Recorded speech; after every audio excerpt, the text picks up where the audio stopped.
नमस्कार। मैं doctor S के उपाध्याय से आचार्य लोक प्रशासन MSJ कॉलेज भरतपुर।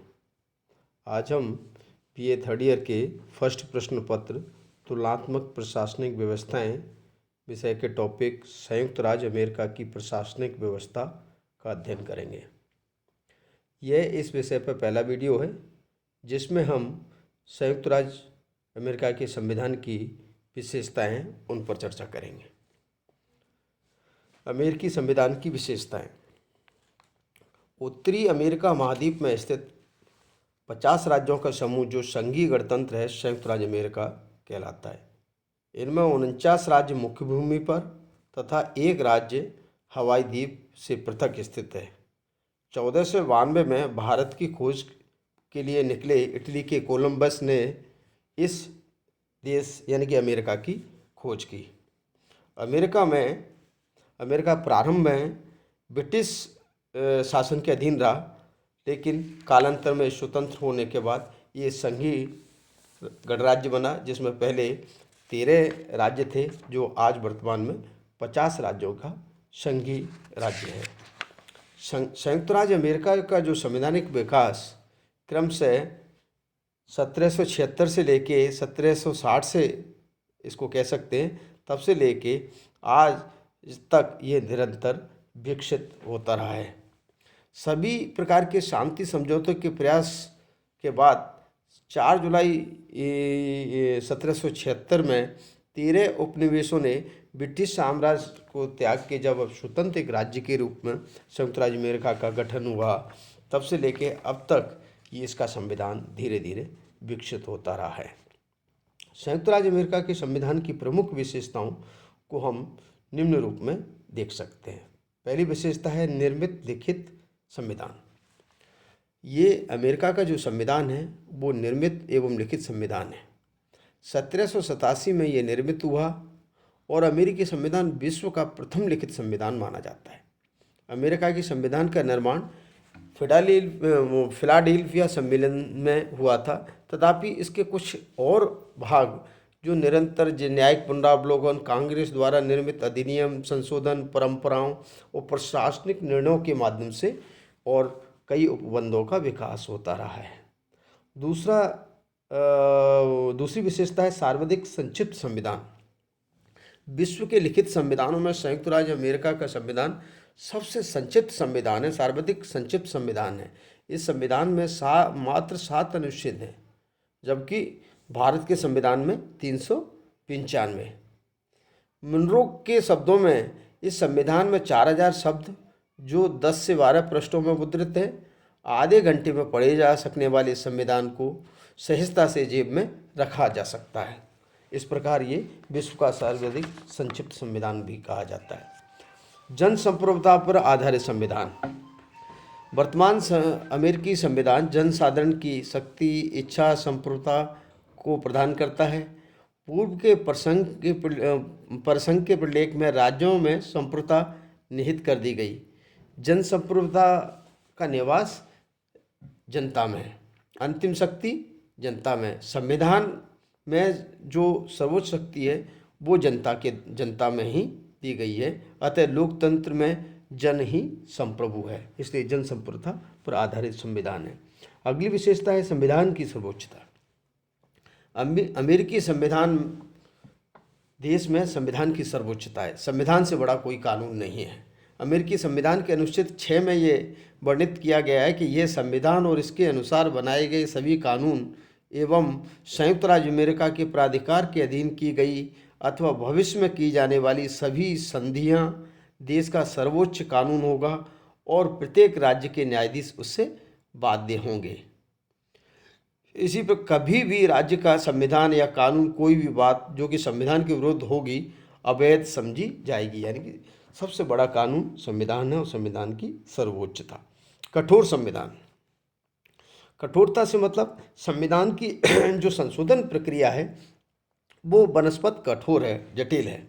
संयुक्त राज्य अमेरिका में जो संघीय शासन व्यवस्था में देखें तो संविधान में जो प्रवर्तन जो किया जाता है, संशोधन किया जाता है, वो बहुत कठिन है। और अमेरिकी संविधान में कठोरता का प्रमाण इस बात से लगाया जा सकता है कि 200 वर्षों से भी अधिक समय हो गया और मात्र 30, 35 या 27 से लेकर 30 तक इसमें संविधान संशोधन हुए हैं। संविधान के शुरुआती 10 संशोधन तो नागरिकों के मौलिक अधिकारों से संबंधित थे, वो शुरुआती दौर में थे, और अभी तक इसमें इतना जल्दी संविधान में संशोधन नहीं हुआ है। अगला है गणतंत्र की स्थापना। अमेरिकी संविधान गणतंत्रात्मक है। राष्ट्र का जो देश का जो सबसे मुखिया है राष्ट्रपति, वो जनता के द्वारा चुना जाता है। शासनाध्यक्ष जिसकी शक्तियाँ हैं वो जनता द्वारा चुना जाता है। शासनाध्यक्ष के रूप में राष्ट्रपति की सभी शक्तियों का स्रोत जनता ही है। इसलिए संघीय स्तर पर राष्ट्रपति, राज्यों में गवर्नर का चयन जनता करती है, जो गणतंत्रात्मक राज्य का प्रतीक है। संघीय शासन पद्धति, अगली बिंदु है संघीय शासन पद्धति, जो 1787 में निर्मित जो अमेरिकी प्रसंघ था, जब 13 राज्य थे, वर्तमान में ये 50 राज्य हैं। संघीय शासन व्यवस्था के अंतर्गत केंद्र और राज्यों की पृथक पृथक सरकार हैं, दोनों का अलग अलग संविधान है। केंद्रीय या राष्ट्रीय सरकार की अलग शक्तियां हैं और राज्यों की, उनकी इकाइयों की शक्तियां अलग हैं। तो दोनों की मिलकर संविधान की जो संघात्मक व्यवस्था, दोनों के पर संबंधों का परिचायक है। अगला बिंदु है अध्यक्षात्मक शासन प्रणाली। अमेरिकी शासन पद्धति अध्यक्षात्मक शासन प्रणाली से शासित है। जिस प्रकार इंग्लैंड में संसदीय शासन प्रणाली एक आदर्श के रूप में उल्लिखित है, या संसदीय शासन प्रणाली के पर्याय के रूप में हम इंग्लैंड का उदाहरण देते हैं, उसी प्रकार से अध्यक्षात्मक शासन पद्धति के लिए हम संयुक्त राज्य अमेरिका का उदाहरण देते हैं। और अध्यक्ष शासन प्रणाली में एकल कार्यपालिका होती है और नाम मात्र वास्तविक कार्यपालिका का भेद नहीं होता है। और एकल का अध्यक्षात्मक शासन प्रणाली में कार्यपालिका का स्थायित्व होता है, स्थायी कार्यपालिका होती है, कार्यकाल निश्चित होता है। अगला बिंदु है न्यायिक पुनरावलोकन। संघीय शासन व्यवस्थाओं में न्यायपालिका की सर्वोच्चता एक पहली आवश्यकता होती है, प्राथमिक आवश्यकता होती है। और संविधान में की अगर अमेरिका के संविधान में न्यायपालिका का उच्च स्थान है। यद्यपि अमेरिका की न्यायपालिका के जो पुनरावलोकन का जो अधिकार है वो संविधान में कहीं भी वर्णित नहीं है, ये परंपराओं से विकसित हुआ है। लेकिन वास्तव में ये संवैधानिक प्रावधान नहीं होने के बाद भी अमेरिका की न्यायिक पुनरावलोकन की शक्ति विश्व में सबसे अनोखी है और मजबूत है। अगला बिंदु है मौलिक अधिकार। यद्यपि अमेरिकी स्वतंत्रता के घोषणा पत्र में मौलिक अधिकारों की स्पष्ट झलक मिलती है, लेकिन जब संविधान निर्मित हुआ तो मौलिक अधिकारों का समावेश नहीं हुआ था। और 1791 संविधान में किए गए प्रथम 10 संशोधन इसी विधिवत मौलिक अधिकारों से संबंधित थे। और उसके पश्चात भी 13वां, 14वां और 15वां जो संवैधानिक संशोधन हुआ वो भी मौलिक अधिकारों से संबंधित थे। और आज वर्तमान में अमेरिका में धर्म, भाषण, प्रेस की स्वतंत्रता है, शस्त्र रखने धारण करने की स्वतंत्रता है, शांति काल में सैनिक किसी भी मकान में स्वामी की अनुमति के बिना युद्ध काल में राज्य रह सकते हैं, ये भी स्वतंत्रता है। व्यक्ति, परिवार, घर, सम्मान की अनुचित तलाशी नहीं ली जा सकती है। इस प्रकार की बहुत सारी नागरिकों को मानवीय आधार के जो अधिकार हैं, वैधानिक अधिकार हैं, उनके जो मौलिक अधिकार के रूप में हैं, वो क्रम से 1791 के बाद संशोधन के बाद इस संविधान में समावेशित किए गए। अगली बिंदु है, अगली विशेषता है दोहरी नागरिकता। यह अमेरिकी संघीय शासन व्यवस्था की एक अलग पहचान है, जिसमें संघ की और राज्य की यानी कि इकाइयों की अलग अलग नागरिकता है। 2 नागरिकता है, एक नागरिक के लिए अमेरिकी नागरिक होना और जहाँ राज्य का हो उस राज्य का नागरिक होना। दोहरी नागरिकता इस अमेरिकी संविधान की एक प्रमुख विशेषता है। शक्ति पृथक्करण का सिद्धांत या शक्ति पृथक्करण। अमेरिकी संविधान की किसी भी अनुच्छेद में ये स्पष्ट रूप से वर्णित नहीं किया गया है कि सरकार के तीनों अंग या व्यवस्थापिका, कार्यपालिका, न्यायपालिका के शक्ति पृथक्करण के संदर्भ में कोई उल्लेख है। फिर भी परंपराओं के अनुसार कार्यपालिका, न्यायपालिका और व्यवस्थापिका तीनों के अलग अलग कार्य अनुच्छेद 1, अनुच्छेद 2, अनुच्छेद 3 में वर्णित किए गए हैं। अनुच्छेद 1 कहता है कानून के निर्माण संबंधी समस्त शक्तियाँ कांग्रेस में हैं। अनुच्छेद 2 के अनुसार कार्यपालिका की शक्तियाँ, समस्त शक्तियाँ राष्ट्रपति को सौंपी गई है। और अनुच्छेद 3 में ये प्रावधान किया गया है, समस्त न्यायिक शक्तियों का सर्वोच्च न्यायालय और अन्य अधीनस्थ न्यायालय में होगी।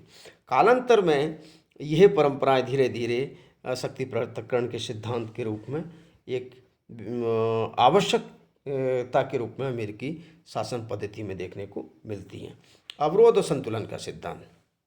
शासन के तीनों अंगों में जहां परस्पर स्वतंत्रताएं हैं, वहीं दूसरी ओर आपस में ये एक दूसरे को नियंत्रित करते हैं। शासन व्यवस्था को प्रभावी और व्यवहारिक रूप से चलाने के लिए ये और तथा उत्तरदायी बनाने के लिए तीनों ही अंगों में परस्पर अवरोध और संतुलन के सिद्धांत को स्वीकार किया गया, अपनाया गया है।